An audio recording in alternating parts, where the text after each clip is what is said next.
బయట నీకెంత ఉంది అని కాదు, హౌస్లోకి వచ్చిన తర్వాత అందరూ ఈక్వల్లే. ఈ డైలాగ్ నిన్న వినే ఉంటారు కదా, అదే అండి మన బిగ్ బాస్లో సాటర్డే ఎపిసోడ్లో నాగార్జున గారు దువ్వాడ మాధురికి ఇచ్చి పడేసిన డైలాగ్ అనమాట. నీకు బయట ఎంత ఉందో ఏంటో మాకు తెలియదు, అదంతా అది బయట చూసుకో, కానీ హౌస్లోకి వచ్చిన తర్వాత అందరూ ఈక్వల్లే అనగానే దువ్వాడ మాధురి మొహం అయితే ఇట్లా ఒకేసారి ఇట్లా అయిపోయింది.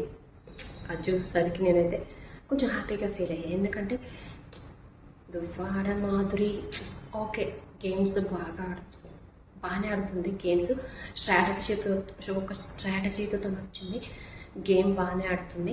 అదే కాకుండా ఏదన్నా ఉన్నప్పుడు కొన్ని డైరెక్ట్గా చెప్పేస్తుంది, కానీ కొన్ని పదాలు ఏంటంటే అక్కడ వాడకూడదు కానీ వాడేస్తుంది. అది బిగ్ బాస్ హౌస్లో అలాంటి పదాలు వాడకూడదు కానీ వాడేస్తుంది.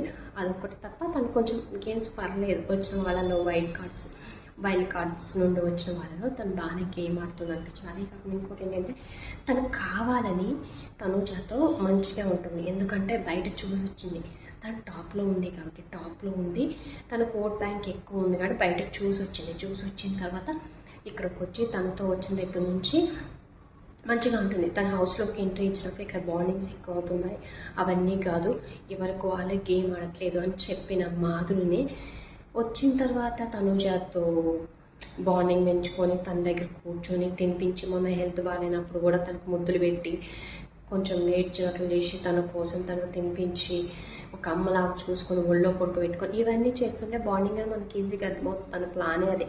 ఎందుకంటే బయట చూసి వచ్చింది, తనుజకి చాలా ఫాలోయింగ్ ఉంది, సో దాన్ని బట్టి తనతో క్లోజ్గా ఉంటుంది. ఎందుకంటే అంతమంది ఉన్నారు హౌస్లో, అంతమంది ఉన్నప్పుడు వాళ్ళందరితో క్లోజ్గా ఉండట్లేదు, తనతోనే ఉంటుంది. సో ఇంకొక పాయింట్ ఏంటి అంటే తనుజ ఆల్రెడీ నేను క్లారిటీ ఇచ్చింది నాగార్జున గారు అంతే, నేను ఆల్రెడీ తన్ని అవాయిడ్ చేస్తున్నాను, రాగానే బాండింగ్స్ అంది, నాతో బాండింగ్స్ పెట్టుకుంటుంది, నేను ఏదైనా పాయింట్ ఉన్నప్పుడు చెప్తున్నాను, నేను వద్దు అంటుంటే నా దగ్గరికి వస్తుంది, మాధురి గారికి నాతో కంఫర్ట్ ఉందంట, నేను ఎందుకో కొంచెం మంచిగా అనిపిస్తున్నానంట, అందుకే నాతో ఉంటుంది. అయినా కానీ నేను మాధురి గారిని చాలాసార్లు తిడుతున్నాను, నాతో మంచిగా ఉండొద్దు అంటే నాకు దూరంగా ఉండు కొంచెం అని, బాండింగ్స్ వద్దు అని చెప్తున్నాను అన్నట్లు నాగార్జున గారితో తనుజ చెప్తుంది.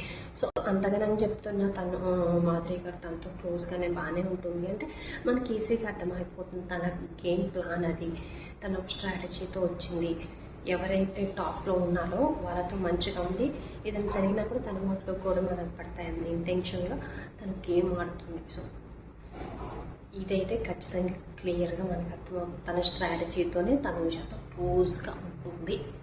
సో మీరు ఈ పాయింట్తో నాతో అగ్రీ చేస్తారా లేదా ఎంతమంది అగ్రీ చేస్తారో అనేది కామెంట్ పెట్టండి.